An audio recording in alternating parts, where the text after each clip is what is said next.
Hi everyone, this is Brent here with Avatek, and today I am here to give you a quick overview of the Avanet platform, how to join Avanet, as well as log in and use some of the features of the platform. So we're here right now at www.avatek.com, and if you already have a login to Avanet, whether that's through the mobile app Avanet, or if you've already signed up, you simply just click this login button right here. If you don't have a login already, you can click Join Avanet.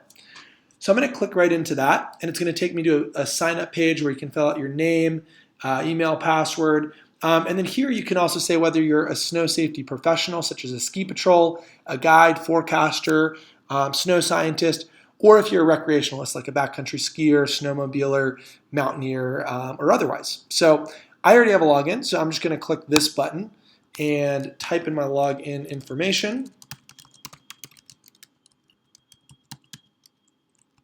And in a second or two, I will be right into Avanet. So when you open up Avanet, it's going to open you up to a map view of information all around the world. And I have my location set for Park City, Utah, which is where we're based. So I can zoom out a bit. And what we're looking at here is a map of information, this being just data that's been shared over the course of the last week, all kinds of different pieces of information, avalanche observations, weather, wind, snowpack information as well. And you can click into any of these observations and actually see more details about those. You'll also notice that there are different types of icons here, which correspond to the types of observations, as well as some are red and some are gray. If they're red observations, they're red flags, such as avalanche observations, wind loading, new snow totals of more than 12 inches in 24 hours.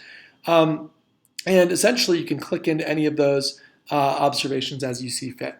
But I'll start out on this bar here just to show how you can look at different types of information. So you can click these buttons on and off if you want to look at a certain type of observation. For example, let's take snowpack information. So that's snowpack information shared here in the Wasatch just in the last week or so. I'm going to click those back on.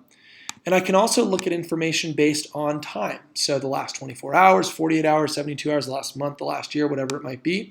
So if I change that to the last month, for example, you'll see the information will populate accordingly. I can also look at information by elevation, for example. Maybe there's an elevation band that I'm particularly interested in. Maybe there's an aspect that I want to look at, for example, just north-facing observations on north-facing slopes, or certain slope angles as well. And then you can, of course, drill down into the information. So if I click that number 22 right there, that means there's 22 observations in that area. It's going to pull me in and then split out those observations all where they are. This is a Little Cottonwood right across from Alta ski area. So I can click in here, for example. I'm just going to pick a random observation. This was from New Year's Day.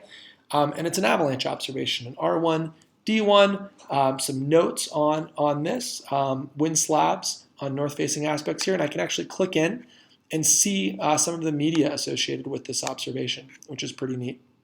And of course, if I have questions about that observation, I can just click discuss and add my comments or questions there about that observation. On the left-hand side as well, you'll see over here the different observations in the area. So if you click on any one of these, it'll actually show the exact location and you can get more details. So I'll zoom back out, and again, just a brief overview here, and there's plenty more tutorials on specific features within Avanet, but if you want to add new observations, you'll do that right here. If you want to get into the route planning side of Avanet, that's all done through here. If you want to add an organization, you can do that through here.